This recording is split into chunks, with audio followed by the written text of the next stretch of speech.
Welcome to Andorks, the podcast where every week we'll analyze and scrutinize the Star Wars series Andor 7 minutes at a time. I'm Rusteen Honardoost. And I'm Alex Skeen.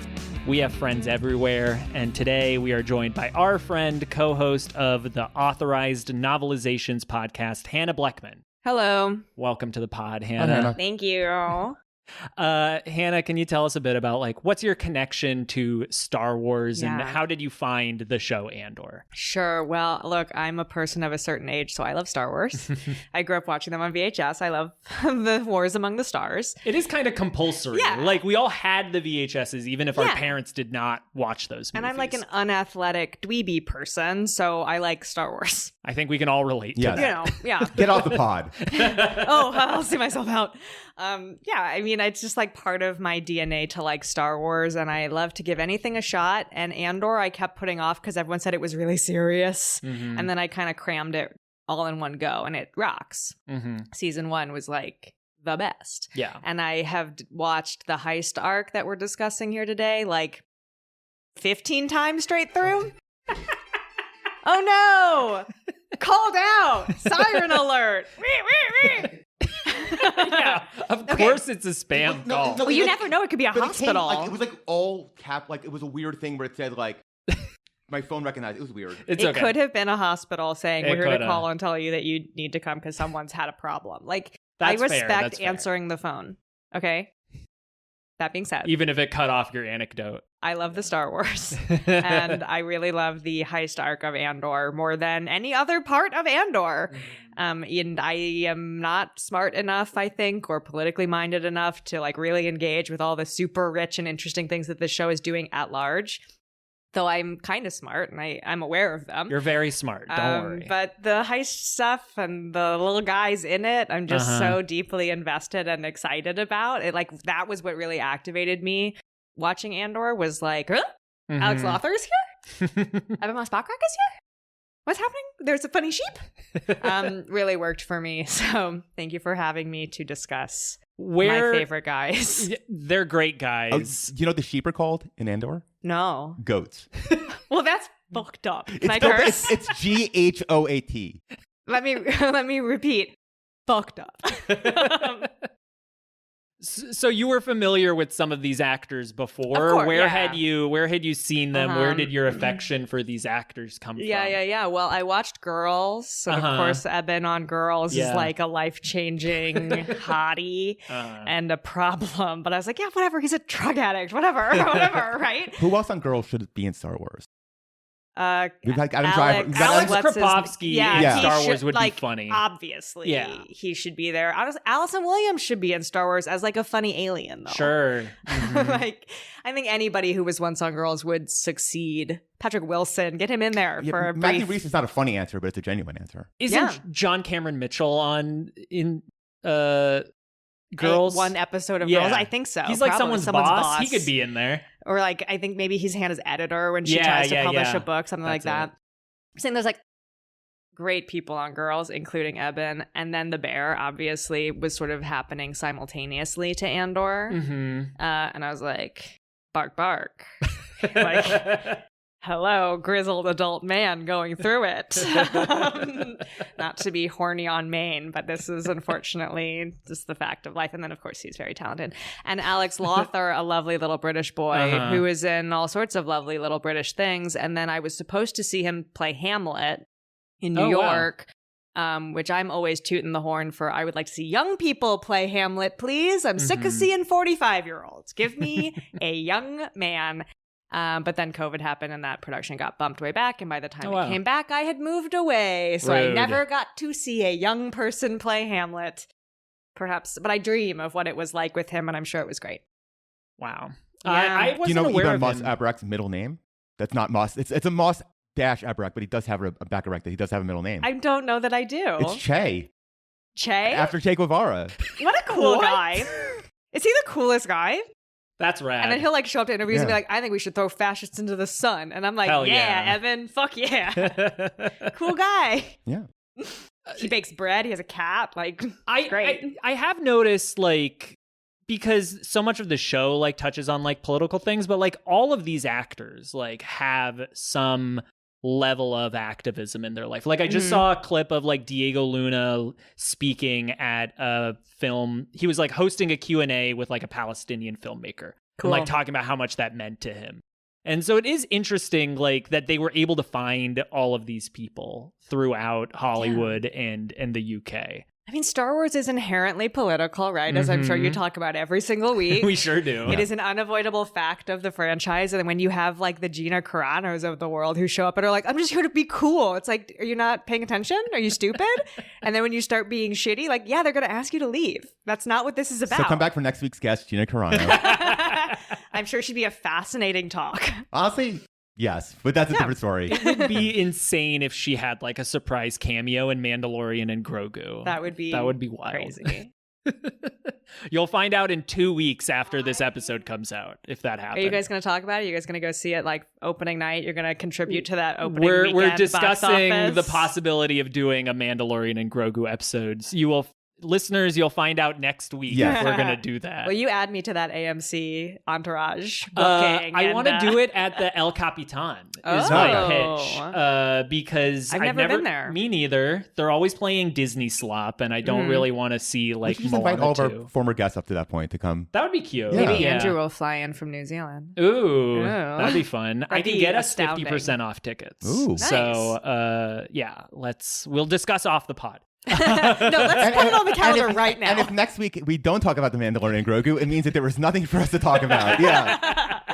Oh man, yeah, I would love to be bullied into seeing that movie, but I don't want to go like by myself. Like I don't want to choose to see it because I want to see it. Like I don't.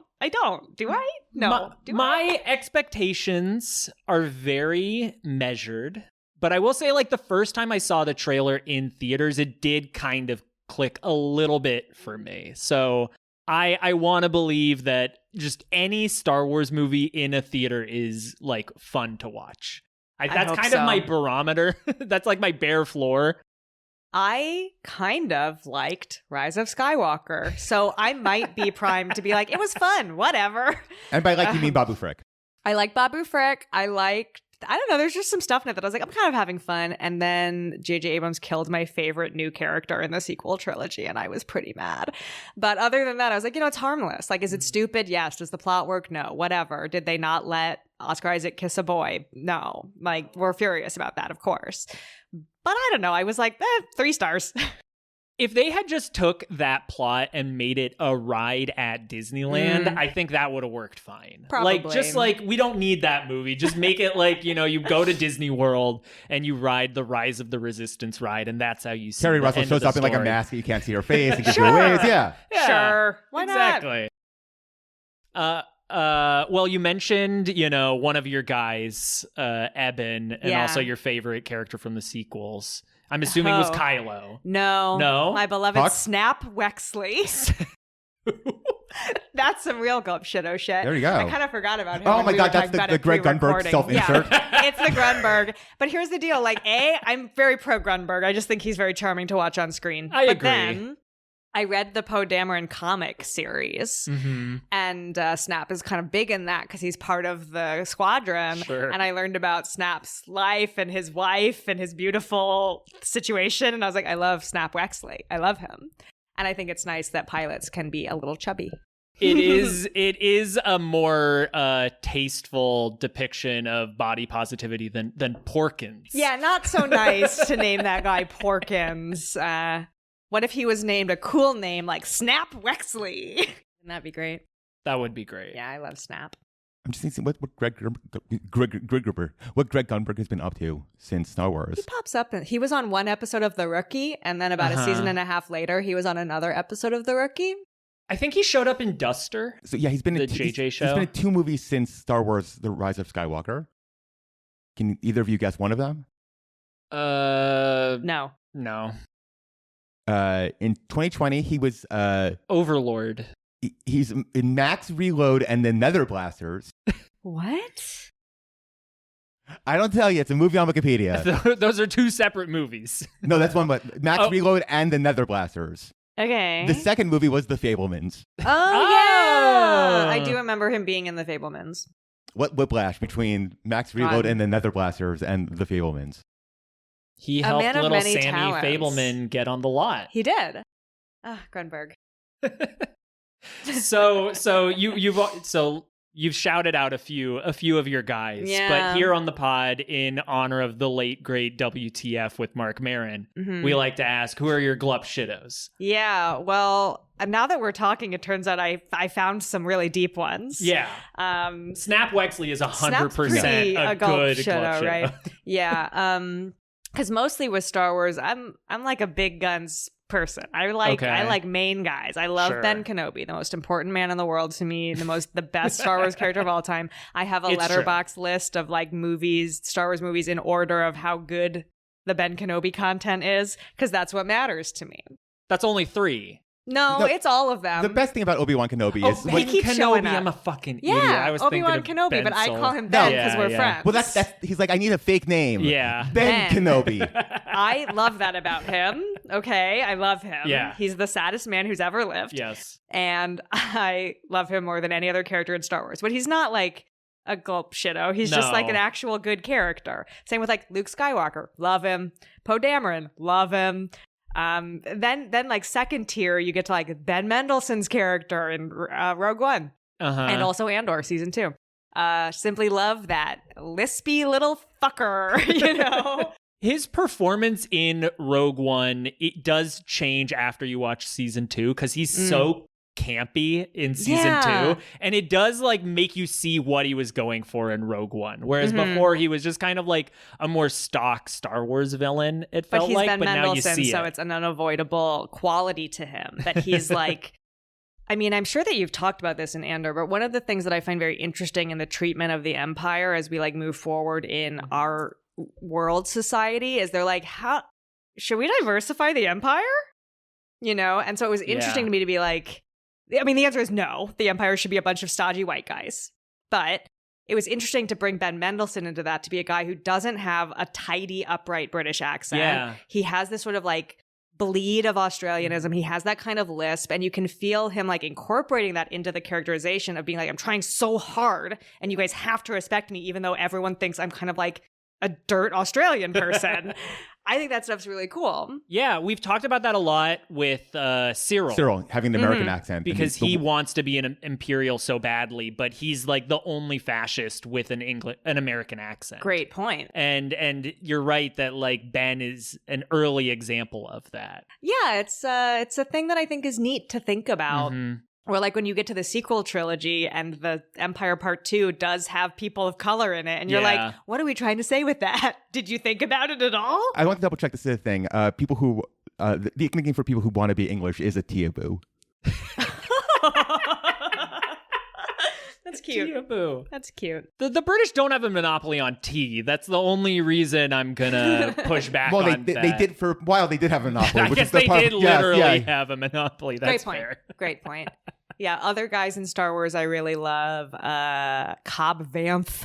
Oh, hell Timothy Oliphant. I just love that he's like a little dainty cowboy guy. I feel like there was somebody else I mentioned before we started recording and I forgot. I mean, I like any little guy. Like, I love the little guy at Jabba's palace who's like, Salacious B. Crumb. Salacious Crumb. Thank you. I like a lot of the droids. Sure, the B is very important. It's Salacious B. Crumb. Oh, I'm sorry. Yes. I apologize to Mr. B. Crumb. We never know what B stands for. Badass. Do we know what B stands for? I thought you looked it up before. Yeah, I think it's like a Harry S. Truman situation. Yeah. I think it's just the letter. I love that. For him, I didn't know that. I'm so thrilled to know it now. There was a different Salacious Crumb in SAG, and he had to add the B. I think that sounds true. He's a performer. He's an artist. I like the droid in Rise of Skywalker who's like a cone on top of a wheel, and he has anxiety. Yeah, he has I like PTSD. That guy. Yeah, I like the droids who are like trash cans. I like, That droid was voiced by J.J. Abrams, if I remember correctly. The wheel, the anxiety sad, droid. Yeah, that seems right. I like almost everybody in Star Wars. I think it's hard. I like Baby Yoda, there's very few guys where you'd be like, do you like this guy? And I'd be like, fuck that guy. I just really pretty rare. Some of the weird, some of the weirder Jedi, I'm like, I don't know, maybe if they weren't wearing those robes, I'd feel differently. But something about it, it kind of turns me off. But Who's your favorite weird Jedi? Is there one you're thinking of in particular? well, the one I'm thinking of in particular is like the really long neck one. Yarl Poof? Yeah. Hell yeah. And also the guy with all the really big forehead. Ki-Adi-Mundi. Thank you for knowing these. And Ki-Adi-Mundi, I know. I did not remember Poof, but I did remember Ki-Adi-Mundi. like, obviously I have Kit Fisto in my brain. Yeah, You yeah, know, yeah. like some of these names, and you're saying them, I'm like, of course, obviously. You know, I showed up and I go, I like Star Wars, and I don't have any of the fucking Jedi Council in my brain. What's wrong with me? What am I doing here? You can't name all members I'm of the a Jedi poser. Masters. No. I'm only interested in human beings in Star Wars. What am I, racist? I don't think so. But Is there an official Ki-Adi-Mundi Lego piece? There has to be. But how do they... just Ki-Adi-Mundi today, minifig? I saw a Cobb Fanth minifig at the Oh, Target. they do. Oh, I do not like the top. I don't like the thing that they added for his head at all. Okay, you have to That's spin your real computer bad. around and show me. Ew! I don't like that. When I go to bricklink.com to see it, it asks me what my birthday is. Oh my Why does God. that matter? I mean, look, it's kind of a floppy penis. Yeah. Oh Mhm. boy. Oh dear. Yeah, look, I'm just saying, Ki-Adi-Mundi like, is not Jewish. I appreciate that there is a figure for everybody in Star Yes. Wars. Like, I Yes. really was shocked and delighted to find a Cobb Vanth minifig in a Mhm. set today at Target. And then I was like, he should be skinnier. They should have made him like a skinny one. He's Woody the cowboy. Like, that's what Yeah. Timothy Olyphant is. He's like, you know, it's like he can't be full-size minifig. He should be skinnier. Do they have like his hair? Like how yeah, did they? he has okay, good hair. okay. He's got a little scruff. He's got the Good, like good. armor. I wonder if they have like a justified Lego set. God, like how that'd be many so Timothy great. Oliphant Lego sets are there out One. there? Side note, did you guys know that there was a President Red Hulk minifig where he has I was thinking- I was sunglasses gonna ask and this, a mustache? Did you know if there was a President Red Hulk? Oh, I know there was a President Red Hulk. But there was a Lego minifig and he has sunglasses and a mustache. Wow. And he's not wearing a shirt, and I have it ready to show you on my phone right now. Wow. Yeah, That's I know. not my Red Hulk. He doesn't have a mustache. But I He love had to the shave the mustache. mustache Yes. to get elected. But honestly, if he looked like this in the movie with the mustache, 5-star movie. What if when he turned into Red Hulk, he grew the mustache? We could have had it all. You know? Sorry to detract, but I've been thinking about I'm like, should I just try and get online on eBay or whatever and buy a single President Red Hulk minifigure? Did it come in a set? It came in a set that has been discontinued, I guess, or Oh, something. okay. I don't know. My friend sent it to me because was it from she's the a movie, hero. or was it like just a different? I think it was like a movie-related set, but they gave him a mustache and sunglasses. And I think that is really a good look. I wish he was wearing a shirt because the muscles are terrifying, Mm-hmm. but you take what you can get. Yeah, I was surprised it was a regular-sized minifig. I thought You it was think going to be big? like big guy, I but kind of like that it's not. I like the idea that President Red Hulk could be president as Red Hulk in his Mhm. normal suits, being like, "Oh, President, pass law. President requires feedback from citizenry." You know, like I believe in Red him. Hulk demand parliamentarian explain decision. Yeah, I'd watch that TV show. You know, I'd Uh-huh. watch that. Aaron Sorkin will get on it. Oh, He'll join God, the please. West Wing reboot in the MCU. Genuinely, I would love that. I would love that. I would watch it. And they wouldn't even have to bring Harrison Ford back. They have a really good scan of him. Oh yeah, so yeah. they don't need him. Yeah. They don't need him. It's we should move on from Red this. Hulk, I mad could at talk Toby about- Ziegler. I mean, we could do President Red Hulk bits Yeah. forever, Yeah. and we should not. That's true. That's true. We have more should. important things to talk about. Yes, because we are in the middle of a very daring heist Mhm. here on Aldhani. When we start, it's still going well. Yes, Yeah. exactly. We ended last week with, just for context, the giant thing that they put the fire out with. It's called a doof pot. Cool. In real world. That's not a Star Wars thing. It's a real world thing. Amazing. It's a doof pod. So yeah, as they close the doof pod, we cut to the soldiers from the top of the dam as they continue their descent down to the vault. Outside, the Donnies stare out as the eye begins to really take on pace. And folks, it's pretty. It's a pretty Very thing. pretty. I was glad to get so much eye in my section. It's very Yeah. beautiful. Yeah, you get like chills when the whole eye like starts to crest over the scene and like illuminate the valley. It's Yeah. really beautifully done. Is the CGI a little dodgy? I think Not it's well to me. done. It's like painterly, I would say. Like it's unreal in a way that I think is intentional. I think like the show is so like very grubby. That like the CGI, maybe because there is so little obvious CGI in the show, that when it comes up, I'm like, oh right, it sticks out a little bit more. Sure. I mean, I'm sure there's lots of CGI stuff in the backgrounds with them cleaning things up, but like I don't know, I like it, but just like it looks CGI to me. I think I've only ever watched it on my laptop, so it looks fine. Maybe if I watched it on a big TV, I'd feel differently. I mean, I've only watched after watching this 15 times for the show. I didn't notice it the first 14 times. I would say that you're right that it like stands out, but especially once we like later in this part, we're like actually inside the eye. Yeah, that that's realism a little starts crunchier. to come in a little bit more. So yeah, I think it's intentional. But yeah, so. Sorry to interrupt. Well, speaking of interrupted, Clem yells, almost home. We're almost home and everyone can go home. And the bustling continues on. And then we cut to our good old friend Commandant J-Hold, looking like he just walked out of a sauna. He's so sweaty. He's so sweaty. He's about to have a life-ending heart attack. Well, we don't know what happens. the flop sweat just like pouring off him. Yeah. You feel it. It's very tangible. It is. You just went for schwitz. I don't know what to tell you guys. So yeah, Gorn enters from a stairwell and yells, asking the crew why they're not done. They should already be locking up. And there's a great shot as, I guess, I didn't even put this together. Like, J-Hold does not know that Gorn is a traitor yet. Yeah, exactly. Yeah, so Gorn recognizes the voice and turns around. And when Gorn finally approaches him, J-Hold tells Gorn he'll hang for this. And again, incredible acting. He goes, Gorn just looks him up and down, just doing a final calculation and goes, 7 years serving you, I deserve worse than that.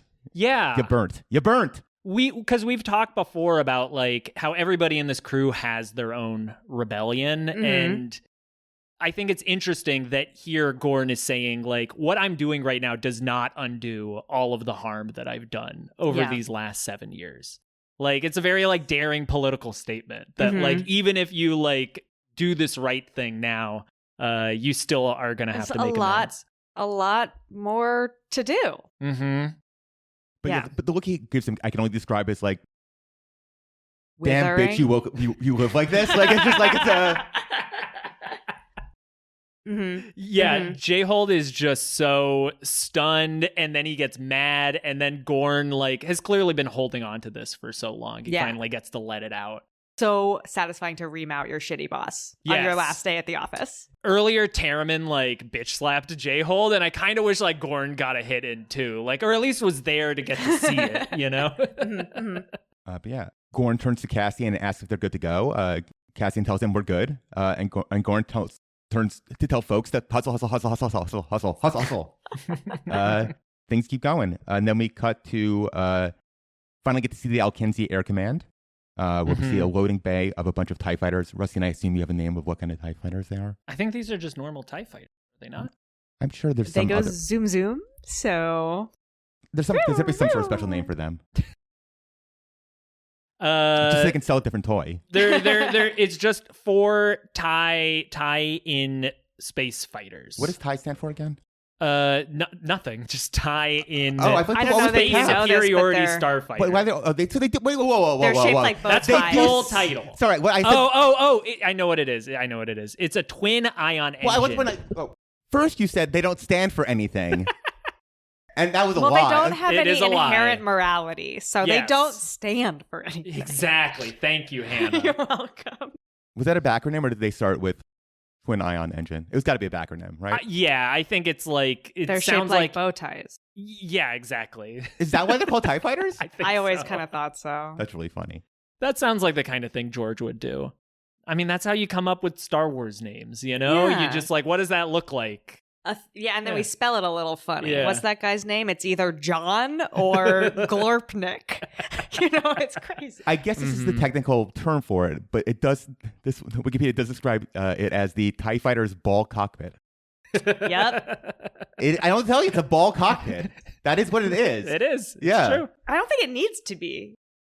A cockpit? A ball. A ball? No, that's just part of the It's visually. design-wise kind of cool, but it could just be like a straight line. Yeah, Because yeah. it's not like the fins like pivot or whatever. No. Like, I don't know. It is. Georgia, we mocked up some illustrations for you of the TIE fighter. What do you think? More ball cockpit. What are you talking about, George? ball cockpit. This is one of the only times you ever actually see people get into a TIE fighter because it's such a awkward design to actually get in and out of. Yeah, you like drop in from above. Yeah. It reminded me of what's Rose Tico's sister's name when she loads up the Paige. Yes, at the beginning of Black Jedi. Well, they do it in Force Awakens, of course. Poe and Finn drop into that TIE fighter and clobber their way out of there. They sure do. They figured out a way out. Sweetie pies. And you called it out. This shot of the TIE fighter as the pilot's getting inside, and we see like the eye in front of it. Is again like it's this beautiful like painterly vista, but it's also scary. Like these are the bad guys. They're coming to get our boys. They're gonna be in trouble. And TIE fighters are very nimble. They're scary, and we know that our guys are in this like junky trawler that they barely know how to fly. Yeah, well, and like fucking casting and being like, "Sure, I'm a pilot." When the pilot gets in the TIE fighter, he presses the evil red button, which is only available on the evil ships. Yeah, when he gets into the TIE fighter and we see the pilot, that's one of the most like OG Star Wars feeling shots of like all of Andor. Like they did a great job of replicating the feel of like seeing the TIE fighter pilot in there. It's like the same type of like head-on shot on him, twisting all the buttons and knobs. I love buttons. It's the best kind of acting. Like if I was ever going to be in a Star Wars, I'd want to be in like a cockpit, like hitting some buttons. I'd love to be one of those Imperial like people at a desk who's just touching buttons, wearing a little hat. Yeah. Being like, "Oh no. I think we should evacuate." I think we should unionize. Imperial officer unions are not unions, Alex. Yeah, I think that's called a club. Yeah. So back and then cut back to the vault. Comically, two soldiers fall over with a cart full of giant money rolls. We don't know why they fall. They just sort of fall, which is funny. Those things seem heavy and ungainly. Yeah, but it's they're tired, you know. Yeah, and we kind of cut mid fall. Yeah, exactly. Things are falling apart, you guys. And it's a metaphor. Yes, and we also see them. Oh, yeah, it didn't hit me. Unlike other characters, I expected something's gonna hit you. I guess this is the first time we actually see what the gold things are. Like they were like chiclets. I thought they were sort of gonna be like longer, like gold bars. Gold bars, yeah. I guess they're just like little tiny chiclets. Is there a story with those? They're credits, right? Is that what credits always look like? Those are galactic credits, right? I thought they were bigger. I always think of them as like poker chip size. Yeah. No, that's exactly what they are. Galactic standard credit standard. And they come in all different colors, I guess signifying how much, they're worth. They look like little gold doubloons. Like that's what they say, right? Sci-fi is credits and fantasy is gold. It's so funny that they have to steal physical money. Yes. I mean, it's just I know we're in a long ago in a galaxy far, far away, but also it's the future, it's space, and they're like, okay, but money is physical. Yes. And also sometimes it's not. Sometimes you can like tap a card. We get it. But right now it's important that it's physical. The Empire does maintain the gold standard. And they're in giant coin rolls. Okay, good. I'm sure. I know. We've discussed space while William Jennings Bryan. Yeah. Hopping in late on the gold standard conversation. What's the buying power of a credit? Oh, that we do know. That we have also done math on. Of course, good. One credit's $1. Sure, that seems sensible. That makes sense. Which implies, is there no inflation? Or does their inflation perfectly match when the films come out so that it's always one credit, $1? How often are people buying stuff? All the time. How often are you buying stuff? Well, okay, yeah. I mean, like, how often do we see people exchange things for credits where they go, how much is that? And someone says 50 credits, and they go, that's kind of a lot. Not often. The Jedi are not usually buying things. They're usually either killing people to get what they want. Does Qui-Gon Jinn offer credits for Anakin? He does, How much? How much is a boy worth? How much? Thank you for looking it up. How much is a boy worth? It's a profound question. Because I feel like that's a good guidepost. Qui-Gon offers to pay Watto 20,000 credits for the part that he needs. Okay. And then that's a lot. Watto turns it down, saying, Republic credits are no good here. So I don't think he Galactic credits no good here. I wasn't going to do it. It's problematic if I do the Watto accent. Is it? We talk about whether or not he's Jewish coded or Middle Eastern coded. Both. Whoa. Well, I guess we usually say Armenian, but I think he's Middle Eastern coded. Let's not get into this of are Jews Middle Eastern or not. I'm simply going to put my foot down and say both. I've solved the problem. You're Thank welcome. you. So yeah, he never offers to buy Anakin. Okay. So we don't know how much a human boy's for a worth. spaceship is 20,000 credits. I mean, yeah. That's a huge amount of money. I know that you're out in... Okay, but if I'm trying to get it's a new like a part hyperspace for my... drive, car. you know? It's like it's a so I'm specialized trying to get a new part. engine for my 18-wheeler. You think that's $20,000? I think more equivalent of like a bus. I think like a piece for a bus would be like $20,000. I guess I just don't think it's that much. You know, I think he's also probably, not that this is Phantom Menace dorks, but maybe inflation is actually really bad in the High Republic era. And he's trying in the Outer Late Rim. Republic, whatever it is. Yeah. Okay. Yeah. When Rey tries to buy food, what is that supposed to cost? That's actually where the dollar conversion comes from. Okay. Is that basically a quarter portion is equivalent to a hamburger, like a Big Mac. And so from that quarter, like a quarter portion is, I guess, 2 credits, I think it was. Okay. So like that is how it gets out to that. Feels a little cheap in our current economy, you know what I mean? I know. Okay, sorry. Burger expensive. Continue. Palpatine campaigned on making sure burgers are affordable. Yeah. That's how he has the consent of the galaxy. And I'm sure he also campaigned on you don't need a whole portion. That's so unhealthy. What are you doing? Quarter is more than enough. Meanwhile, he has like a whole suite of McDonald's burgers at his table. He's eating 3 Filet-O-Fish a day. I think Was a blank check or Richie Rich where he has the McDonald's in his basement? Richie Rich. Okay. Yeah, a great film where an adult man tries to murder children a dozen times. Better than blank check where a human woman kisses a child. Yeah. You can't be putting your tongue down a little boy's throat. That just doesn't tongue him. It's I actually haven't seen Blank Check. It's a very respectful kiss on the lips. On the lips is still weird, Yes, I grant. yes. On the cheek is totally acceptable. big too. Lots of women kissing kids in that era. Yeah. Mm-hmm. What does it say? And what's that body swap movie with Judge Reinhold? I feel like that's one where a child gets kissed by an adult woman, but because it's Judge Reinhold in the boy in Vice versa? Yeah. Good movie. And Fred Savage. Good movie. Recommend. It involves the theft of an ancient skull from a Buddhist monastery. Uh-huh. And then they switch bodies for 3 days. And Judge's adult girlfriend is like, you're being so lighthearted and whimsical. What is this? This is so new. And your son is suddenly all serious and annoying. Smooch. I don't know. It's fun. It's a fun movie. You just gotta turn off parts of your brain I sometimes. don't remember any kids getting kissed in Beverly Hills Cops. I don't think there's a lot of kids in those. No, but there's Judge Reinhold. That was the I'm one-to-one in my head. The moment you put Judge on screen, I'm smooching it. I'm smooching him. My name is Judge. He could have been an Uncle Harlow. Judge Reinhold? Maybe? Put him on the We've list. been debating who Cyril's Uncle Harlow Sure. would Do be. you imagine... I guess I imagined Harlow as kind of like a... More stout guy. more Our number stout one pick guy, is isn't that- Richard Kind. Oh, interesting. I think I'm thinking... hold on. Let me do a really fast Google to see if this name is correct in any capacity. Who's that guy who's I was thinking more of a Hal Holbrook type. Ooh. But not Hal Holbrook. There's He's another very- guy who is still and also alive, dead. I think. Another guy who I think is still alive who is eyebrows, very square, kind of looks like the guy from Up, but is a living man. Oh my God, you know who they should get? The guy who plays Vito on The Sopranos. Oh. Who is I that? could see that. Just for the Star Wars joke of it. Yes, there is a good Star Wars joke with him. I don't know how to explain it.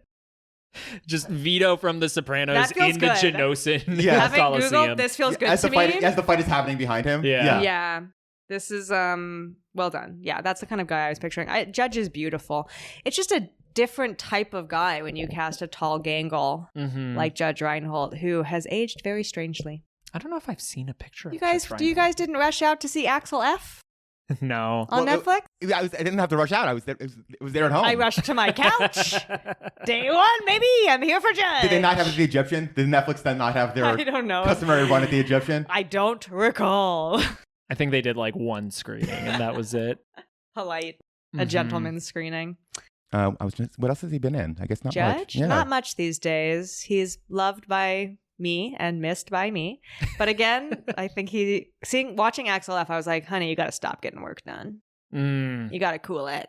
This is looking weird. We can have him be an alien then, and then that won't be a problem. Be fun. Mm-hmm. A little guy with little ears. I Extra arms. guess Uncle Harlow could be an alien. Could be. No, because he's like a big up in the Empire, and you're not allowed to be an alien in the Empire. Yeah, they don't like it. Yeah. That's true. Sorry. Yeah. I just want to just So- wedge in aliens anywhere I can. I love that for you. Like, good news, Alex. There's an alien this episode. Bad news. It's very depressing. This episode? It is. No, this episode of The Eye. Oh, yeah. Yeah. Not this episode of Andorks. Yeah. Mr. Multiple Arm Doctor. We love him. Mhm. It is interesting that Andor season 1 has so few aliens, even in the background. Yeah. Certainly a cost measure is what I had always assumed. I think the way Tony has described it, like, he doesn't really get aliens, and that just, like, was a thing. He was like, we're just not going to touch that. And he just put that aside. That's fine with me. Yeah. But then season 2, I think it's very funny that there's like a bunch more background aliens. Like Yeah. he heard the note, fine. Exactly. And it does help that there's so much more stuff, like, in the Senate is like a more natural place to throw a lot of aliens in at the very least. So please permit me this discussion a week early because I'm worried I'm going to forget it when we get to it. Okay. Because I do want to talk a little bit about Dr. Quadpaw. Yeah. Sure. Back to forearms. So he is listed as a Gilsarian on Okay. Wikipedia. There's no other examples of a Gilsarian. He is the first Gilsarian. What I would argue is the Harvey Korman character on the Christmas special is essentially the same thing. You're not wrong, although Corman alien. Do you know this? I was pulling it up. I mean, I'm aware of the Christmas special and I've seen it. He but does like a not... Julia Childs with like two arms underneath doing That's other bits. Cute. What's her name? Look, I saw that Chef thing once, but it Gourmanda? ain't Yeah, Chef Gourmanda. good. So I'm not one of those freakos who's like, no, I love it. So It's so canon. Rusteen, can you put that Gourmanda is also a Gilsparian? Okay, On I will Wikipedia? add that. Thank you. Because right now on the Wikipedia, it just says that she was a member of a four-armed species. Oh. There are so many holiday special references in Andor. We have found like several of them so far. That's nice. I mean, look, I love Life Day as much as anybody else. Okay, I love to celebrate Life Day. Yes, just for this is Gourmanda. Oh my! Yeah, it's scary. Whoo, boy! We can talk about it more next week. I just need to make sure I brought it up I think before I forgot. as much as I do think that I incorrectly told you what part of the episode I really wanted to talk about, I'm glad to not have to talk about that. That freaks me out. So do you want to talk about what episode what you thought you were what getting? I said, not even what I thought I was getting, because I expressed to Rusteen exactly what he gave me. I said to him, I want to talk about the part where Nemec gets smushed by money. But what I actually wanted to talk about was the scene slightly after he gets smushed by the money where Skeen is like gently holding him and like brushing his face and saying things like, we cannot let this boy die, essentially. It is my bad for being so literal. And although it is my bad for not being more clear that my priority was Skeen and Nemec and their very, very interesting, important dynamic. That is the most interesting thing in Andor for me. The dichotomy of it, the duality of the two of them is so rich and beautiful. And I'm very deeply moved by Evan Ross Bachrach showing up and doing deeply interior work that is totally unspoken of like, what if the only thing I care about is this person? And if something bad happens to him, I have no reason to live. So when you had your Andor Fujoshi show, you know, I just don't think it's justified by the text. Not even in they should be kissing way, which would be nice, but in a like, what's important there is like, what if the most important relationship in your life snuck up on you? Yeah. You showed up onto this planet to do a job that you thought was kind of stupid and you didn't care about, but you were going to do it for money. And then you fell in love with a radical idealist who changed your concept of what the universe could be like. And you put everything you had onto this person and were willing to do a lot of dangerous things that maybe you otherwise wouldn't do for him. Then he gets smushed by the craziest metaphor in the world and he is almost certainly going to die and there's nothing you can do about it. And you're like, fuck it. I might as well get shot or go drink myself to death in the Outer Rim. Either way, whatever. And that That's season 2 of Heated Rivalry. Is amazing. And that's what really engages me in this arc. And there's like multiple examples of things like this happening across Andor. Like immediately in the prison arc, Cassian is just the guy who inspires that in people. Yeah. And it's great. I just like that element of Star Wars, that these little sparks of hope can like activate people around the galaxy. Mm-hmm. And this one that ends so tragically by the heavy metaphor of capitalism smushing this beautiful little idealistic boy who then is like, I can keep fighting. Okay. I can still help. It's just like, oh my God. So I did like to point out that we did get derailed as the thing got derailed. Yes, that's true. I'm sorry. That was not intentional. No. I'm so sorry. That's great. That's what podcasts No, are for. it was my fault talking about the coins. Yeah, so a voice from the upper area calls out, what's going on here? And basically all of our cast does a turn to see who's asking. They all get individual shots of them looking up, which is really funny. It's Kimsey. It's who nobody wants to see. Everybody hates Kimsey. Yeah, Gorn tries an immediate pivot and pretends nothing is happening and tells the lieutenant he's off his post. This is confidential. Get out of here. Yeah. Really funny attempt. Yeah. It's a classified mission. It's a classified mission, Mom. You're not almost allowed works, to ask though. questions. It almost works. Yes. If J-Hold doesn't immediately have a heart attack at that exact moment, It might work. It would have worked. All the cast like looks at each other being like, maybe? Like, is this working? Are we doing it? Yeah. Yes. Have you guys talked about how Skeen shaves his beard for this? No, we did not. I did not notice that. You didn't That's notice? smart. Yeah, that's a good cat. Of course Sorry. you would notice. Well, it's like a cool little character Yeah. detail that he is somebody who's like, They've all obviously shaved. they Yeah. all clean up to Yeah. to infiltrate. And it's just like such a different look when Eben doesn't have a little scruff. Like his face becomes very like kind of more youthful and Yeah. gaunt. And there's a bunch of moments in this sequence where like you get specific shots of him like turning and looking where because he doesn't have a beard, you're just getting eyes. Yeah. Like the rest of his face kind of, not like it disappears, but like it's just not as, he doesn't have like a very strong jaw, you know? Yeah. So you're just getting like striking blue eyes, sharp nose, boom. And he's very good at those things. Yeah. I guess it would be an immediate tell if an Imperial soldier had like a Oh, Eagle scruffy Rock. little beard. like an Eagle Rock beard as he walked in. You can only have like 70s porn mustache Yeah. like Kimsey does. That's the only type of facial hair It you're has allowed to to be have. trimmed. It's like the Yeah. Yankees. It's like the Yankees. You can only they did just change it. It's mustaches and up. Sorry to interrupt. It's just a Speaking of thing that Yankees, occurred to The me. Evil Empire. I am a Yankees fan. But yes, Kimsey sees J-Hold grasping his arm, presumably tasting copper. Mm-hmm.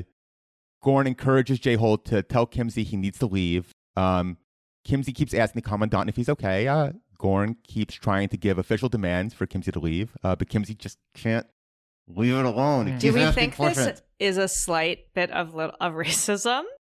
That this white guard is like, I actually will not defer to my black superior. I need to have a white guy tell me. It's chain Something of command, feels sketchy technically. here.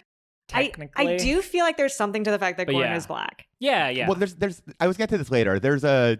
Not to spoil it, presumably if you listen to this episode, you watch the show. Like the two black guys do die first, They do. Yes, they do. which It's is not great. it's sad. I like them both a lot. Yeah. Most of the white boys don't last that much longer. But Technically, it's but the first two. Mhm. Yes. And something we've And they talked both about. just kind of catch strays. They do. I mean, yeah. Terramin is doing something pretty brave, but it's not like it works. He just kind of gets shot on his way to do something brave. Yes. He's so hot with his mustache, though. Yeah. And we'll get there in a second. Terramin. Yeah. Yeah. So Kimsey keeps asking questions, Sorry. and then finally, with a gasp, J-Hold hits the floor. Mm. Just Great heart attack acting Yeah. from him. Just a real wonderful like standout performance that like. And he looks so shitty when he's about to have the heart attack. He looks like he's already dead. He has pretty thin hair on top, and he's the kind of guy who's like been like, if I brush it back, Yeah. you won't be able to tell how thin it is. Yeah. But now he's so flop sweaty that he has these like weak little tendrils like Yeah. sticking to his forehead. It's a really good like makeup design, I guess. Mm-hmm. So yes. Where was I? Yes. J-Hold hits the floor. Let the bodies hit the floor. Then there's like a very like Mexican standoff beat that happens where everyone's just like, what's happening? And then Kimsey lifts his blaster. But of course, Skeen shoots first. and nails the soldier next to Corporal Kimsey. And we're now in the blast. I love his giant rifle. Yeah, it's a great rifle. It's like a long gun. You don't see those very often in the blaster sphere. Yeah, it's very like World War II. Yeah. They've clearly turned on the buttons that now blasters are instant kills, which is not always true. Yeah. Yeah, only the people with no plot armor die in this exact moment. Yes. Which I think it's really, gutsy editing. I don't know if I really noticed this the first time I watched it. Like, the first one to go, that's Gorn getting shot immediately. Mm-hmm. Yeah, it really takes your breath away. Yeah. Like, it happens so fast and it's so, like, unceremonious. Mm-hmm. But, like, when I was watching this for the first time, you kind of think, like, oh, this is, like, the cast of the show. When you're watching that'd be fun. Yeah, like I really genuinely thought like this is gonna be the crew that like Andor is gonna grow with, because like you're introducing them in episode 4. Skeleton crew. Yeah, some kind of skeleton crew. But then Gorn goes down, and you just realize like, oh shit, like any of these characters could die right now. Yeah, and then Nemec gets smushed by a big thing of money. But it doesn't even get to the shot of like the front of Gorn. Yeah. He doesn't get a devoted shot. It's just sort of the body falling in the background. You sort of have to do a couple of math and realize, oh, that is Gorn. Mm-hmm. So yeah, R.I.P. Gorn. Rip. Yeah, do you want to say R.I.P. for Gorn before we... Oh, I thought we were doing a moment of silence. We do a moment for silence. Is that not what we were doing? I think we're doing a moment of silence. I was paying a respectful moment. Yeah. That actor Sewell Remy, I just like was so taken by his performance, like as we've been going through, like you were saying with Eben, like so many of his scenes, you're just like playing off his face, and this whole cast like does such a good job, and it's so tragic to see. And none Gorn of these characters get like full backstories or full arcs. So anything that you feel like you're gleaning about who ththese people are is based in the performance that you're being handed by these actors, which I like. And I think all of them are doing really interesting work. And I like having that open door, being like, and I'm this conversation that we've all had of like, what's true about Skeen or about any of them? Yeah. Like, we just don't really know. And you get to make those decisions in your mind. And that's what's fun about Star Wars. Until you read the authorized edition, it tells you exactly what they were thinking as they go down. If somebody wanted to write that, I would be happy to read it. Okay? I would throw my money on the table so fast. And then I would be mad about the decisions being made within that book. You throw your credits on the floor of the ground so fast. Yeah. And I'd be like, 20,000 credits, kind of a lot, don't you think? Yes, and it's the bodies continue to hit the floor as Vel watches Gorn as he hits the floor. She then runs and hides behind a metal wall, and the blasting continues as Cassian finally takes out Kimsey. Nemec tells Cassian to go get the ship ready and he'll cover him. But as he runs up the stairs, an Imperial soldier is hiding behind the stairs, which is really funny. So early in the last episode, there was like a guard who was giving Andor like the stink eye that we shouted out, and it's the same guy. So this guy has been racist. Like looking for, he's racist, has been looking for an opportunity to take down a strong person of color. I thought he was just hiding because he didn't want to get shot. I'm sure it's that too, but like he's been looking for his opportunity to strike. And now finds it in this moment. Yeah, so as Cassian enters the cockpit, the soldier exits his hiding spot and grabs Cassian and bangs his head on the console, which... It's kind of a nasty fight. Yeah. They are really like tussling hard. It's like a smaller version of the spoiler Cassian Cyril fight in season 2, it feels like, where like it's not beautifully choreographed fighting. It's very messy, very... visceral, very like bitey, pulley, It's just elbow the 15 minutes to they face. live fight. Yeah. So as the shots continue outside, Cassian and the soldier grapple before Cassian grabs his blaster. I was writing this. I don't know how to describe this. He like puts his foot up on the console and like kicks back, knocking both of them to the floor. It's like a wrestling move. Yes. It's cool. And then he's sort of perfectly left laying on the ground with a perfect view of the fighting, which is really funny. I turned this fucking off. Hello? This is the thing about droids, you know? Droid's Alex's gonna droid. Roomba has now activated. They have a mind of their own. Hey, Roomba, go home. Go back to your home. He It's doesn't okay, listen Alex. to me. It's No, it's fine. so cute. It'll be funny. Okay, so I'm historically anti-robot. Okay. I don't like them. I don't trust them. I don't want them anywhere near me. Save it for the pod. But this little guy, You put googly eyes on anything. It really just... any little robot that is not shaped like a person, 2 thumbs up from Hannah. Yeah. The moment it's trying to be kind of human, I don't like it, and it scares me. How do you feel about the little robot delivery guys? Pro. I mean, I know that they're like bad for jobs or something, but they're so cute. And if you're passing by one on the sidewalk, they stop and wait for you to go by.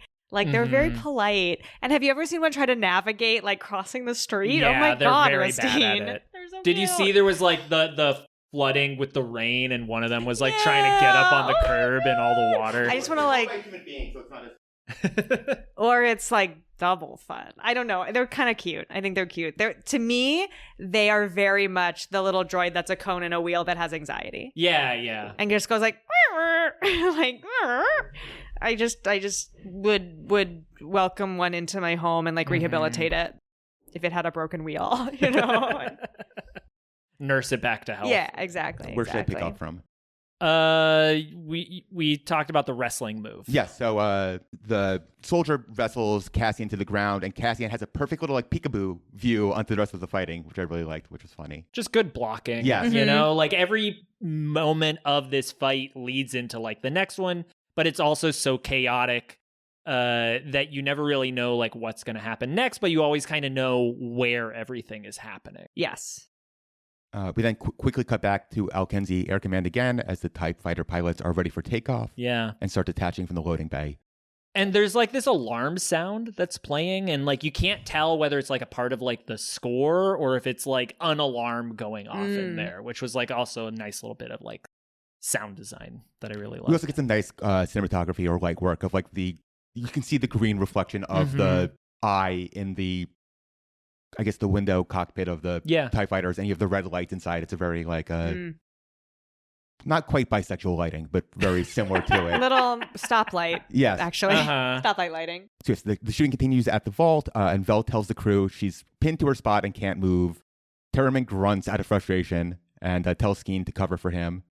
What was he thinking here? What was the plan here? I think he was thinking that cover would work, and it just doesn't. It doesn't because work, they're not in the right position for cover to work. And also, there's that like Terramin says, "Cover me," and Skeen goes, okay. Yeah, like he really is like, "This is not gonna work," but all right, you're gonna go for it no matter what. Good. I think his hope is to like get to Vel, and then he can like provide covering fire for her. Like, because there's a guy one is to get to her. Yeah, there's a guy who is behind like a pillar that Skeen can't see. And that's the person who's got Vel pinned down. So that's why he's trying to move to a new location. And Terramin is somebody who, as like a former stormtrooper, like will do whatever he has to do for his commanding officer. Yeah, he's like one of the most brave guys on this crew. And he's so handsome with that mustache. It's a great, he turns into like such a great like 70s actor with that mustache. It's wonderful. Yeah. A character who I know zero about, right? Yeah. Like we have one fact about him, and I'm like, I would love. Yeah.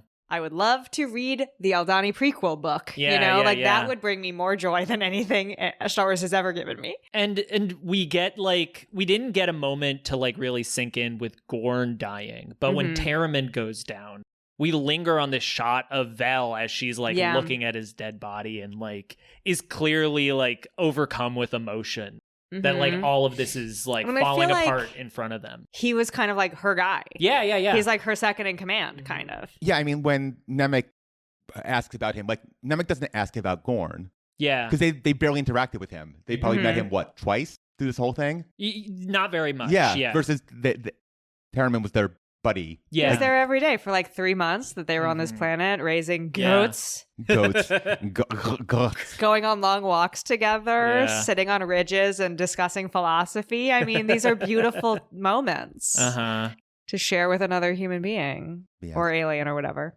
But yeah, Skeen tries to shoot to give Terramin cover, causing a soldier to do a fun little somersault off of his little... Oh, I love it when guys do that. Yes. Great stunt work all throughout this episode. Do blasters have like the propulsive power like a...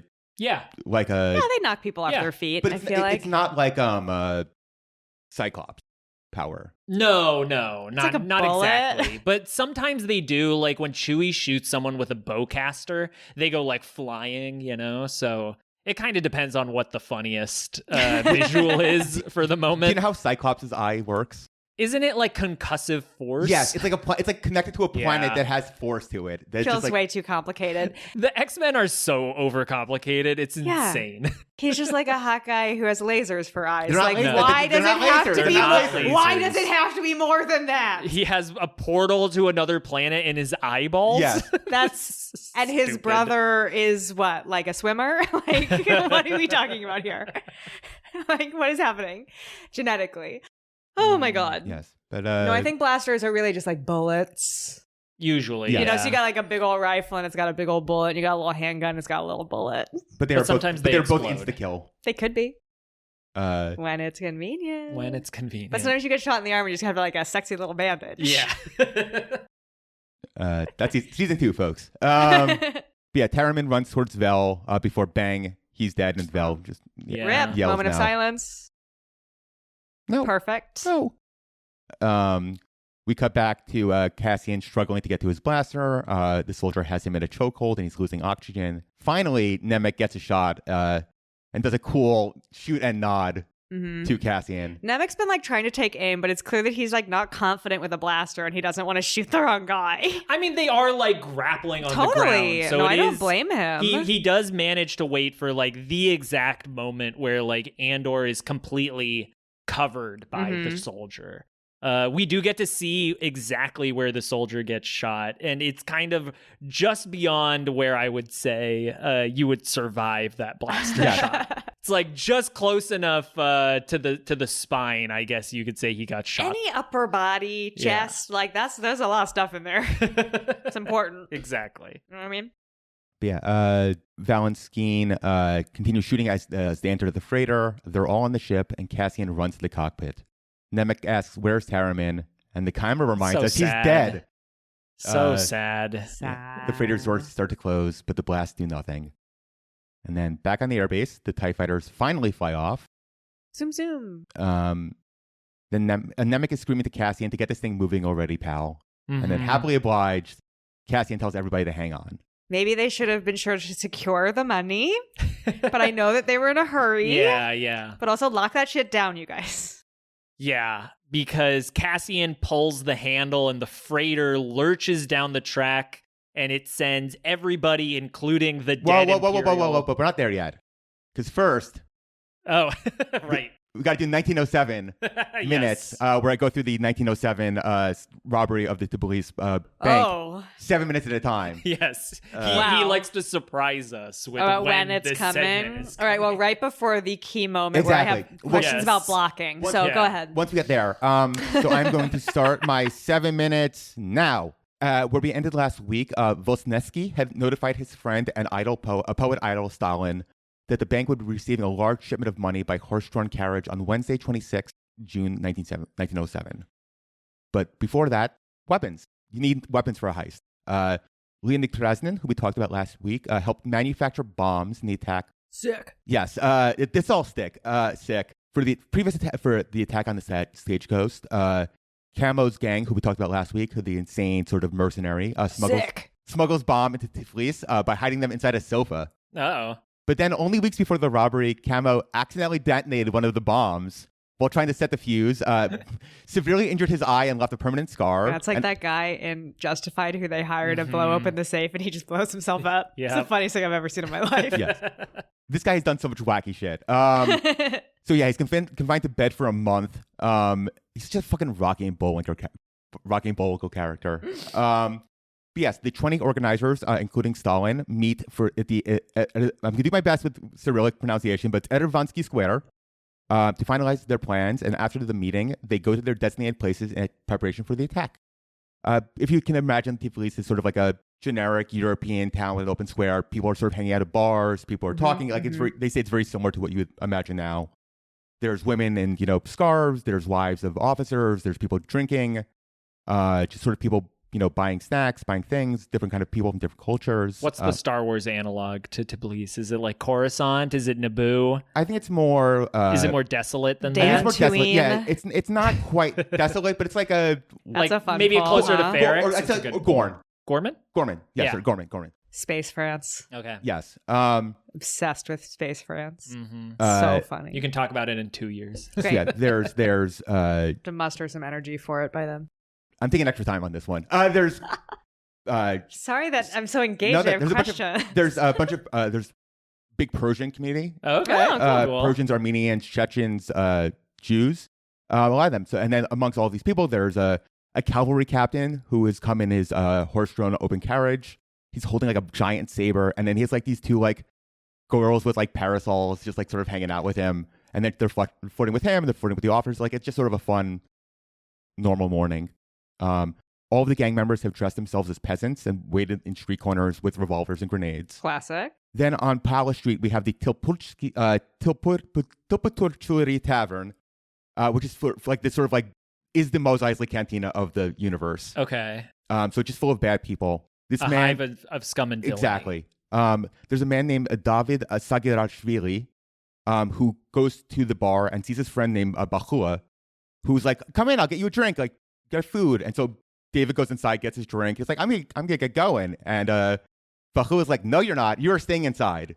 In fact, no one can leave." Mm-hmm. Because suddenly one of the girls who's with the cavalry captain sees something. There's a large caravan coming in the convoy down, with horses galloping down the boulevard. She runs to turn around the block. She runs around the block, waving a newspaper at a man across the street. That man who sees a newspaper nods to another woman out inside the bar. That woman then inside the bar tells the brigands to put down their drinks, take their guns out, because it's about to start. Oh boy. A stagecoach filled with armed soldiers ride behind the stagecoach as mountain Cossacks ride in front. Everybody's ready and set. All they need is another member of the outfit, Bachua, who we saw before, pretending to read a newspaper and spotted out in the distance the dust throwing up the horse's hooves.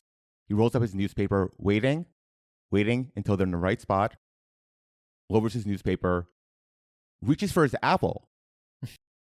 It's go time. Sorry, apple's what they call grenades. Sick. Oh, yes. The gangsters drew out their apples, which were powerful grenades, snuggled into Tiflis by those two girls, Patsia Goldava and Anetka Sulakadvidze, who were the ones that were hanging out, that were flirting with everybody, were actually secretly revolutionaries. The gunmen and girls step forward. They pull the fuses and toss 4 grenades, which explode under the carriages with a deafening noise that disembowels multiple horses. Aww. Tears men to pieces, spattering the cobbles with innards and blood. Yuck. Yes. That's cool. Sick. They draw their Mausers and Browning pistols and open fire. Everyone just, people completely caught aware. All the cops are off guard. They run for cover. They explode over more than 10 bombs successfully exploded. That's what the Aldani heist needed, was more bombs. Yes. Yeah. That would have helped. Witnesses say they thought bombs were raining from every direction. It's actually very debated whether Stalin was there for this or not, but the legend goes that he threw the first bomb. Well, I'm sure he would love to have people think that. Yes. Yeah. But yes, they knocked over chimneys, fell down, like every glass of paint broke down. But one of the injured horses that had all of the money on it, like, doesn't get hit and like gets spooked and like starts running down. And then one of the members who basically the horse runs away. A few members of the outfit take more grenades and throw it at the horse's legs, but then blows himself up and gets knocks himself up on the ground. Oh, jeez. Eventually, the police and military reinforcements arrive. There may be less bombs. Yes. So then a member of the outfit, Tatiklo Chirplashvili, catches up with the horse and starts to load get the money until the same cavalry captain appears, firing his pistol at commotion.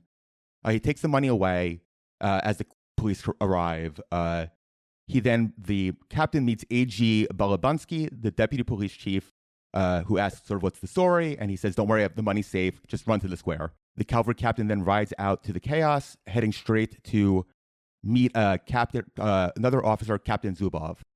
At that point, the cavalry captain takes off his costume and is indeed camo. It was camo the whole time. So he was just shooting into the crowd Yeah. for fun? Yeah. He was pretending to be a captain, be like, "Oh yeah, I'll take the money. It's fine. It's going to go safe." And then that was the actual heist. Tricksy. Yeah. That's a very Ocean's 11 Yes. Yeah, I stunt. like that. Like, it would be funny if Kimsey came And down into 7 the minutes. base. It was Perfect 7 me. minutes, yes. And then another officer comes down and like, I'm the officer in charge Yeah. here. 7 minutes on the dot.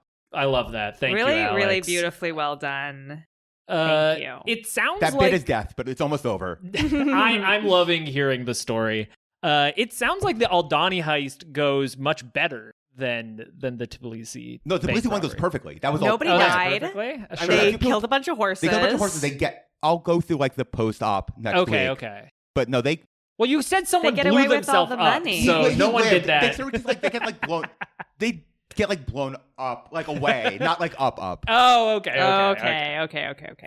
More- See, sometimes you get blown up and your guts fly out of your Yes. body, and other times you get blown just, up like, and fall you're back. okay. Works. Yes, it's more percussive force that brings it out. Well, we've just learned a lot about that, so I get it. I will say now. this: in the chaos, they did accidentally leave like 20,000 rubles behind. Wow. Sometimes it's okay to cut your Yeah. losses. If only we'd left that big old Mhm. truck, maybe my little boy would not have been smushed. Yes, because getting back into Speaking the of scene smushing. now. Yes, speaking of smushing. He's an adult boy.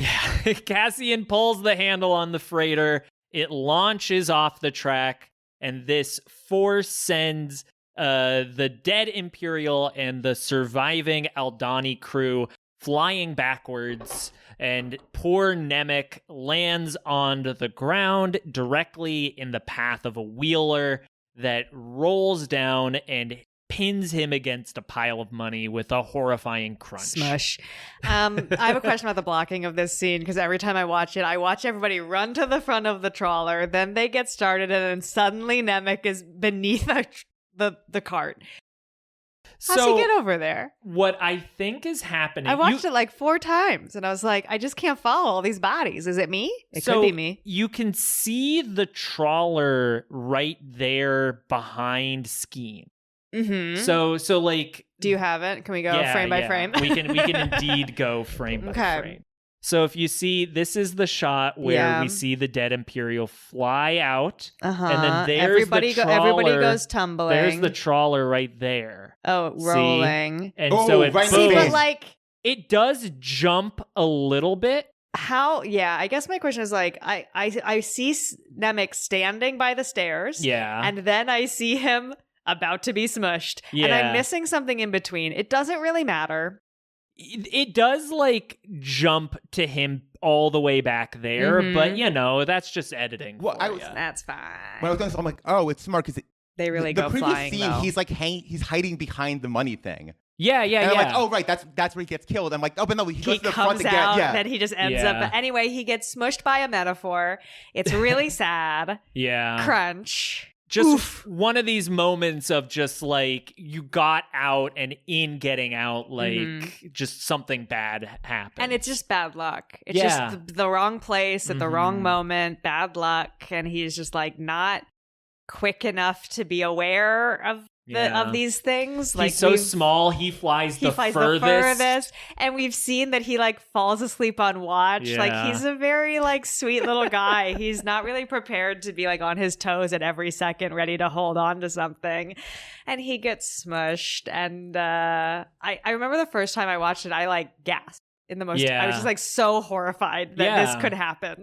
Because like Our in sweet- the span of our things, sweet little Trotsky. Yeah, our sweet little Mhm. Trotsky. In the span of like 2 minutes, we've lost 2 crew members, and now Nemec's hurt. Yeah. And as much as we are missing, you aren't gonna get to talk about directly the scene of like Skeen holding his hand, but Well, he does I'll make it very happen. sadly cry out no. Yes, when I'm he aware of- sees what's yes. happened to Nemec. It's sad. Yeah. It's really devastating. Because Vel says something like, Nemec! Yeah. And Skeen goes, no!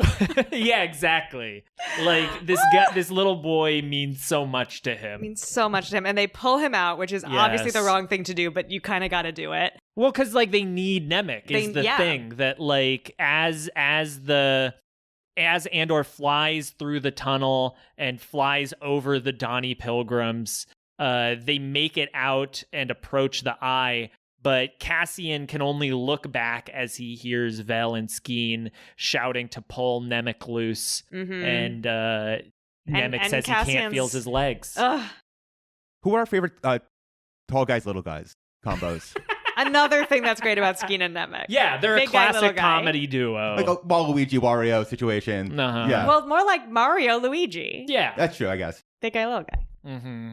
It's Any other big guy, little guys? Midnight Cowboy, Sure.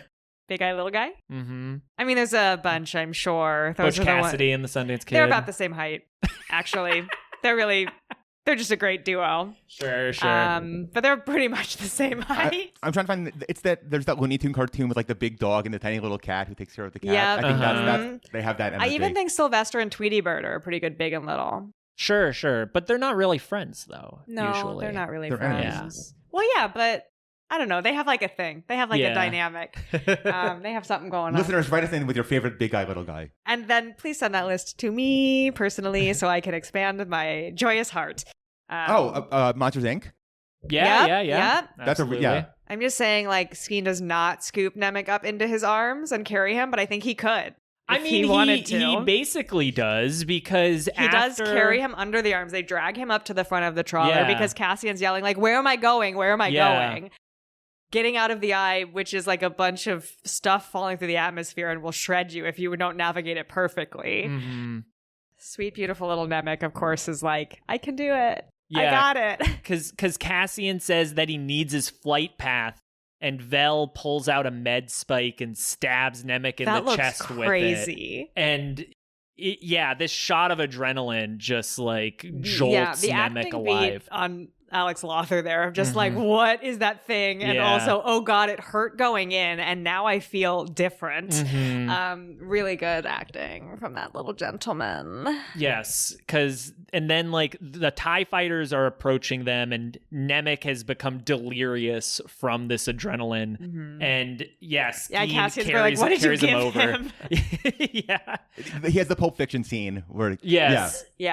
Andor says he's pegged here, and what? Nemec, that's what he says. He says, I'm pegged here.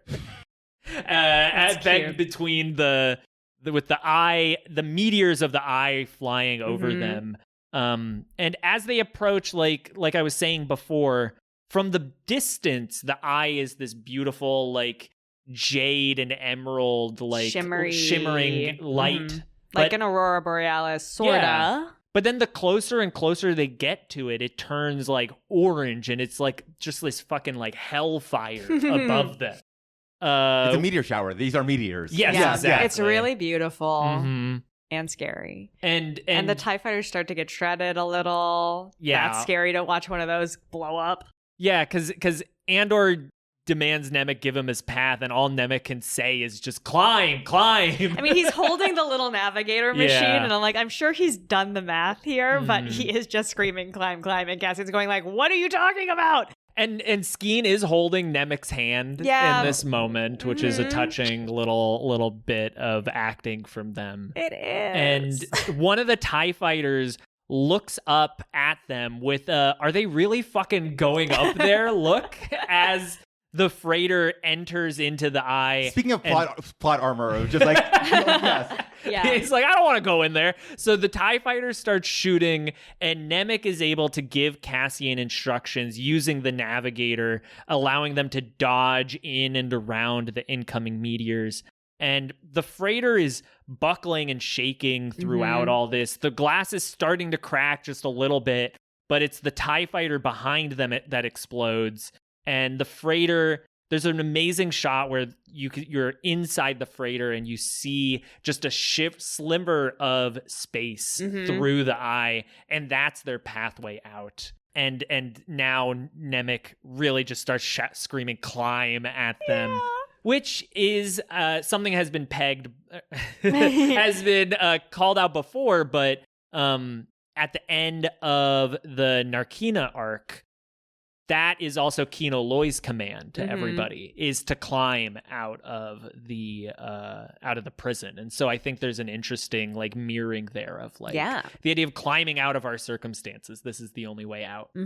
But yeah, as the freighter breaks out into open space, one of the TIE fighters behind them shatters into a million pieces and takes out the final TIE fighter behind them, meaning that our crew has actually made it out in one piece. They're gonna get out of there. I also want to point out just like the magic of television. Yeah. Which is just like, these are actors in a set. Yeah. They probably don't even have like a gimbal. Like, it's not shaking. Like, they're just like the most upsetting scene. It's just like 4 guys in like a little like room. Mm-hmm. Like the editing is incredible. It brings you that propulsiveness. But like in reality, like they're just in a little tiny room on a set.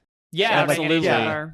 Like they're ducking through all the meteors and like Andor's doing great. Yes. Like great driving. That's just someone's yelling left, right. Like yes, someone's yelling directions of which way to fall. Yeah. Have you seen the footage of like the Star Trek movie where they stabilize it and you can just watch like them like whoa, and everybody's good at it. Like that's hard. That's not easy to do all together. Mm-hmm. And they're doing a really good job. Yeah, just so well done, and the chaos of being inside the eye. Like this is what Nemec told them episodes ago, that like from the ground it's beautiful, but from inside it's gonna be like hell. And here we see that come to pass, and these TIE fighters don't make it. They get fucked and explode, and it's great. And there's, I mean, I'm sure we'll get to it, but like then we get those beautiful shots on the ground of like the pilgrims and the Imperial guards looking up at the eye and being like, damn, it's really beautiful. Yeah. Like everybody is very touched by it. And you, the viewer, are having a similar experience of like, oh, our guys made it. Yeah. It's like this wonderful mirror of experience. But just like Star Trek, they fly into darkness. Yes, they do. And we then cut down to the ground, like you're saying, where we see Cinta in a full Imperial outfit. She just walked out of there. Yeah, so she did. What after this happens? I'm sure they did like a check of like who's here is actually a soldier. I think she's leaving. She's not going to hang out there. Okay. And then she like changes clothes. Yeah. How did she get back? We'll see it later. Don't worry. We will see her leave later.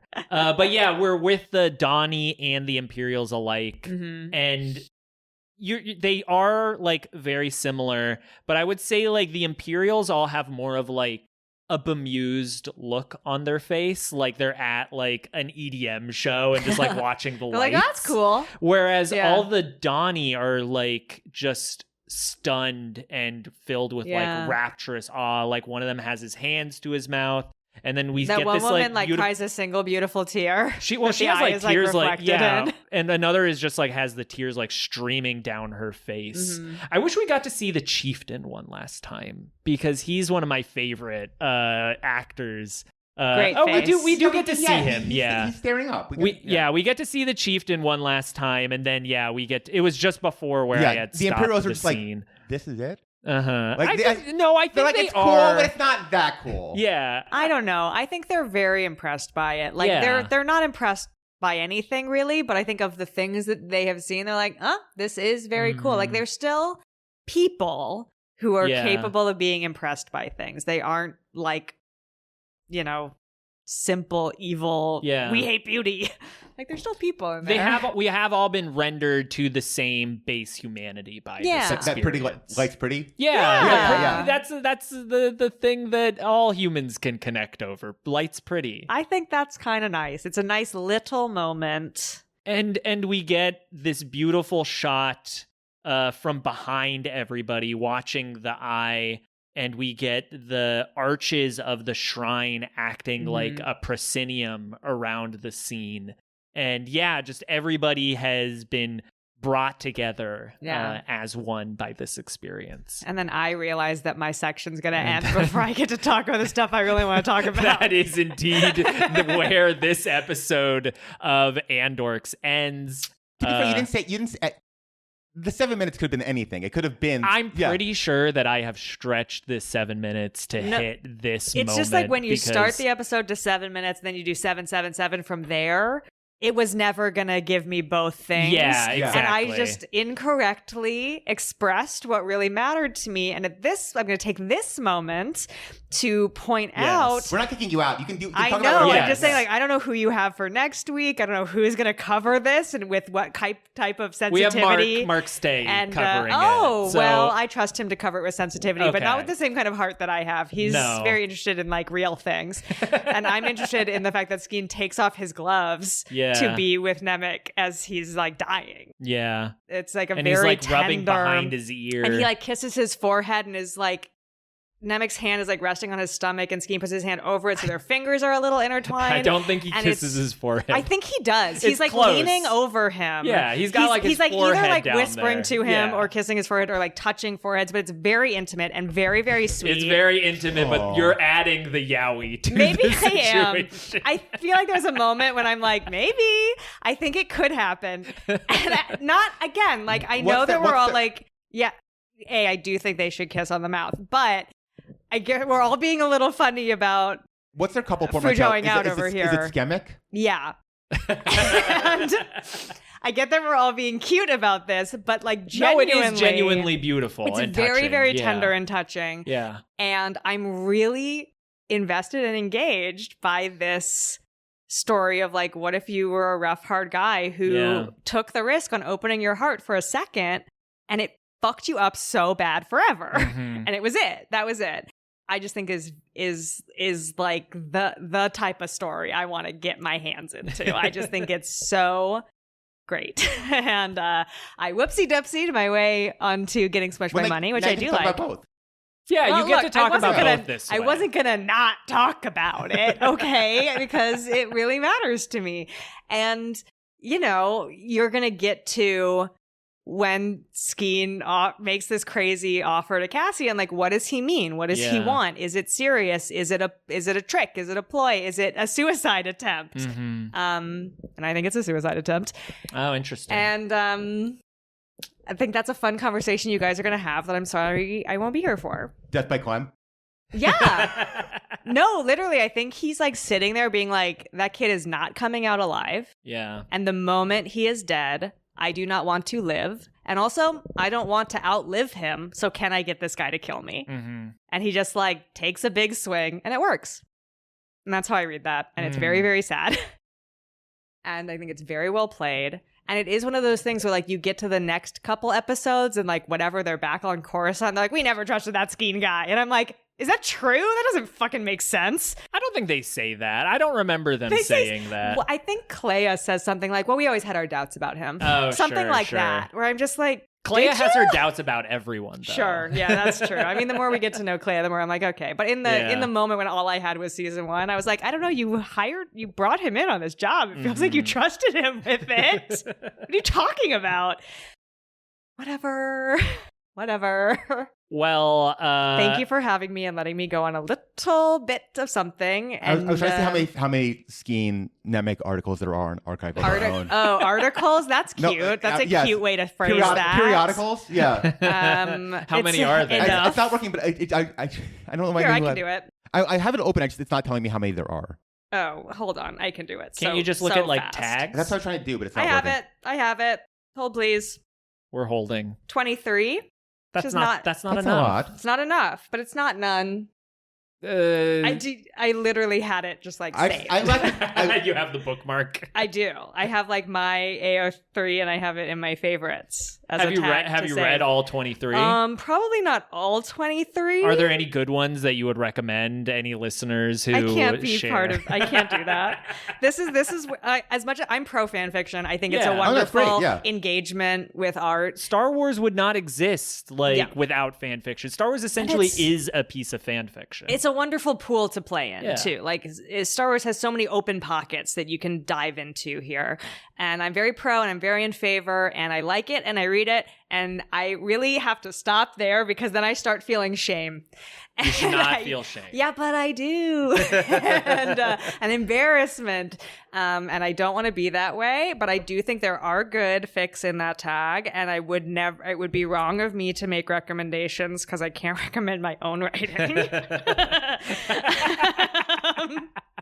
Can we link to your Skeen Nemec fanfiction? No one can attach my personal real name to my writing projects. Well, the thing is also like you go into AO3 and you're like, oh, I like that writer. And then you click into their page and you get to see all the other stuff that they've written. And like, no, Rusteen, no. You don't want to do that. I don't. It's scary. It's scary. And it embarrasses me, though I'm working on that. I will admit I have posted a fan fiction on. Oh, was it? It is a Chewbacca prequel. Because okay. I knew Solo was coming out and they were gonna touch on it in some way, and I wanted to get my story out of like how does Chewbacca go from Wookiee general in episode 3 to criminal lowlife in episode 4. Did you get a good response to it? It got some response. Is it written entirely in Shiri-Wook? Yes, exactly. Well, I think like non-shipping fics get less attention. Like Gen fics get less. That's normal. But I'm sure it was great. Yeah, I'm sure it was without great. fanfiction, we wouldn't have the love hypothesis. Do you know about this? I do. I don't know what that is. And so it is a AU Kylo Ray romance where he's a PhD student. Oh yeah. But it's I like have heard so of this. obviously Reylo, and then they just cast Daisy Ridley's husband. as Yes. Just crazy. There's a long. And Jabuki Young White is in it. That's news to me. Oh, great. What Star Wars character do you think he's an analog for? Jabuki? Yeah.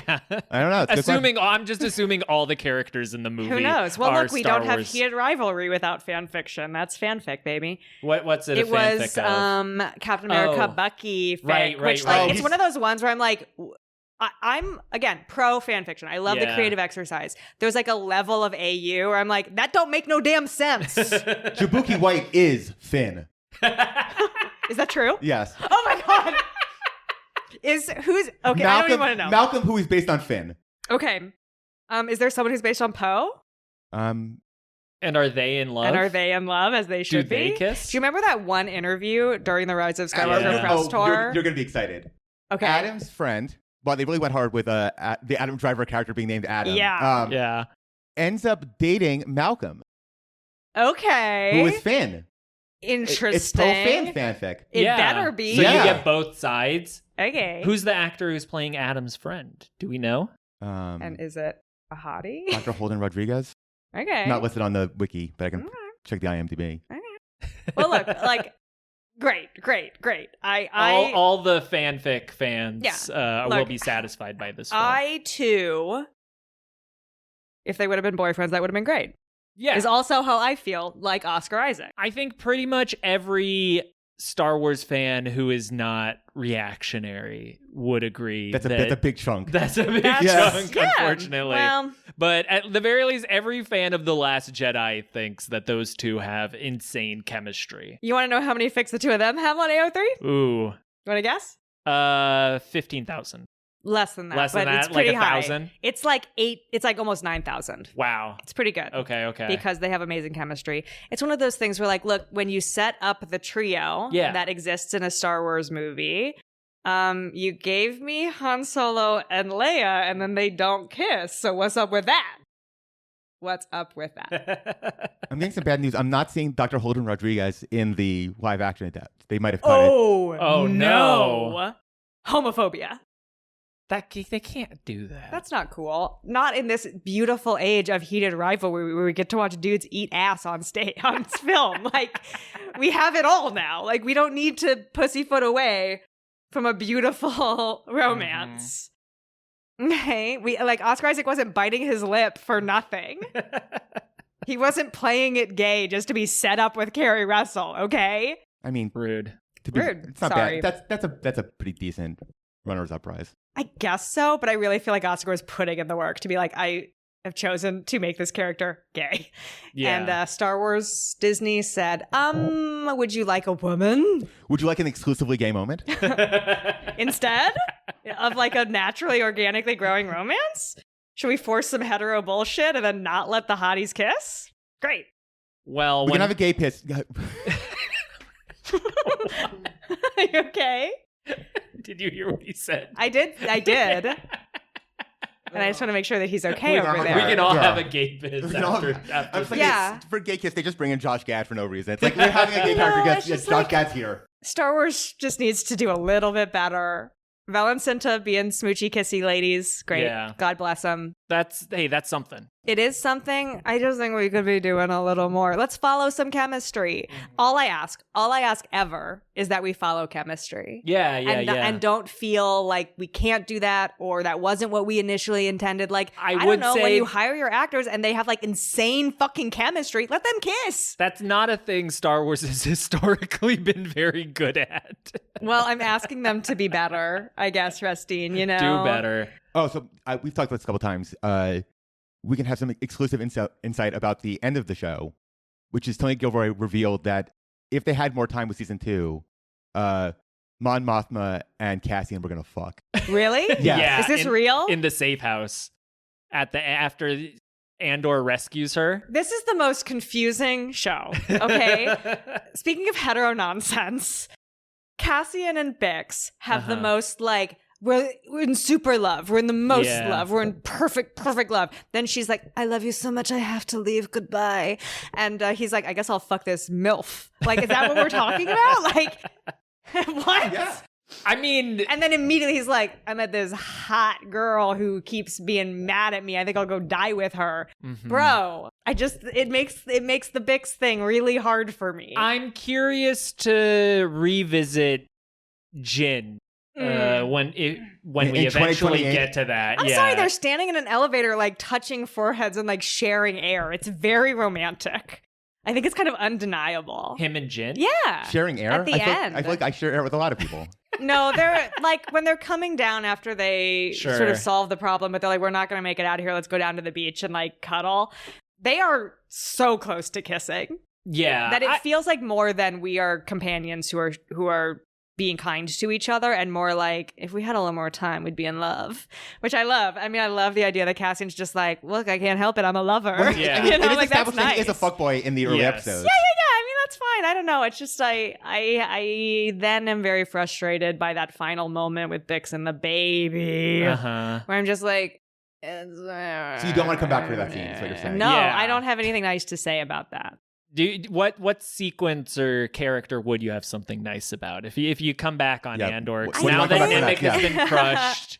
I think the only thing that could bring me back is my best friend Orson Krennic. Oh, okay. And I we think get a lot of Krennic. Yeah. Well, so I really love doable. him. I feel like there's the part where they're doing the space spider PowerPoint presentation, and there's a part where he's like, "Okay, whatever." Like he's just playing it like so campy and gay, and I really love that.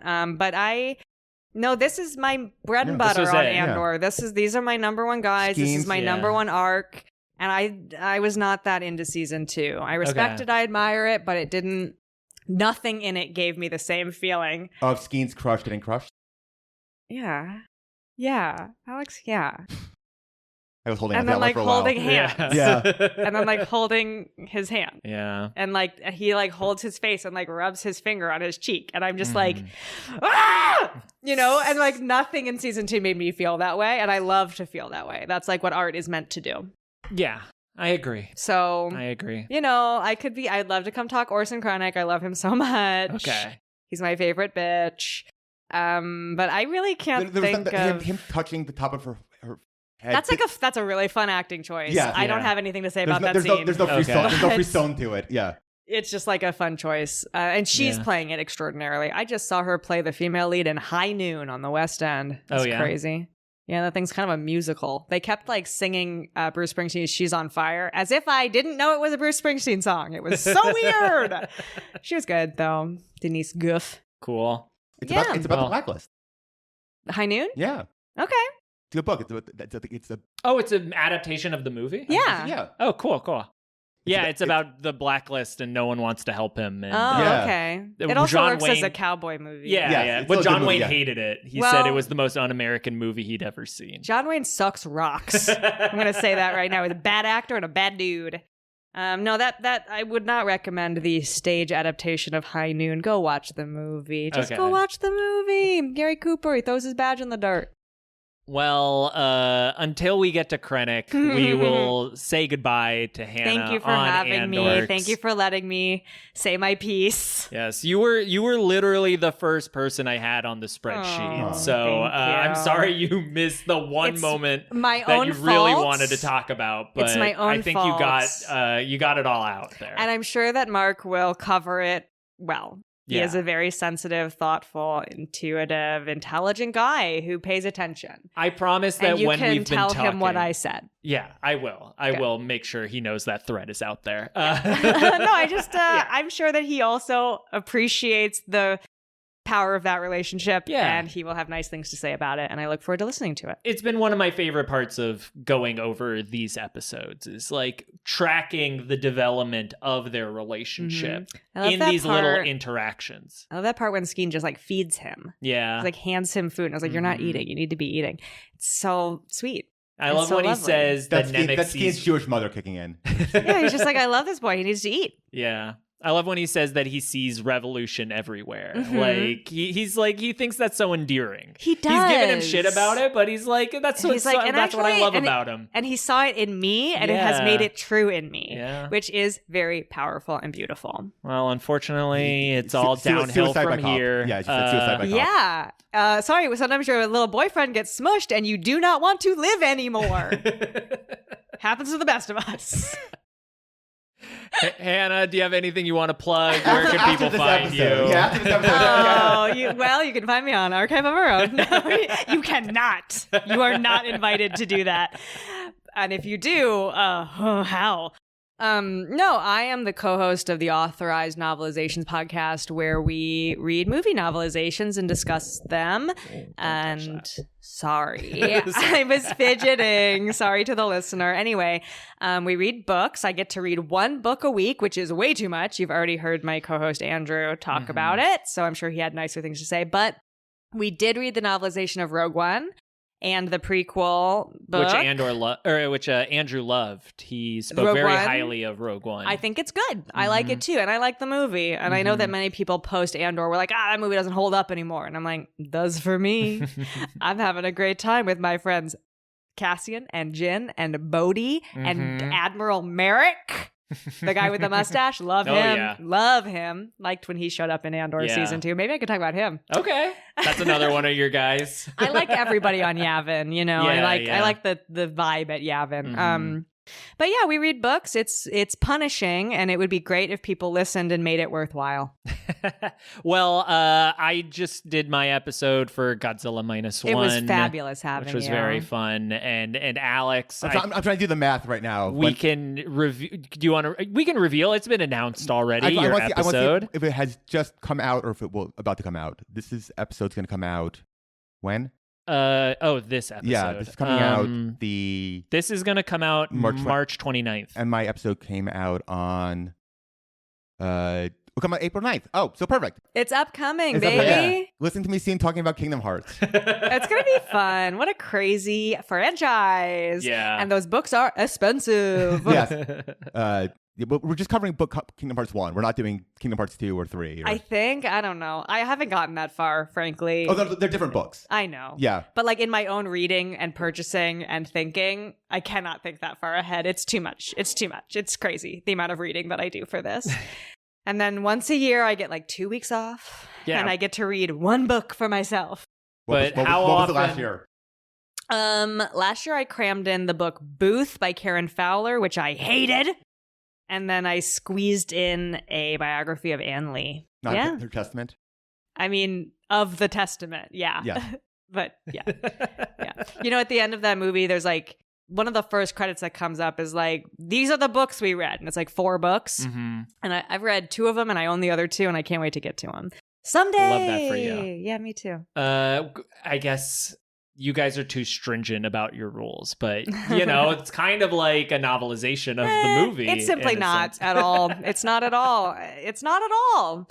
You're right. We are stringent. We're very serious. Even when Andrew's like, video game book, tie-in, graphic novel. What if we did a movie that was an adaptation of a different movie? And I'm like, I guess it counts as adaptive art. What are you doing? I love him. I love him so much. My best friend. Well, check out Authorized. We'll have a link in the show notes for the Authorized podcast and everybody else. Please be sure to write us a review on Apple Podcasts. It helps us with the algorithm. You can follow Andorks at andorkspod. Send us an email with your questions at andorkspod@gmail.com. And we will see you next week for the final 7 minutes of Season 1, Episode 6, The Eye. Later, dorks. Bye, dorks. I was so close.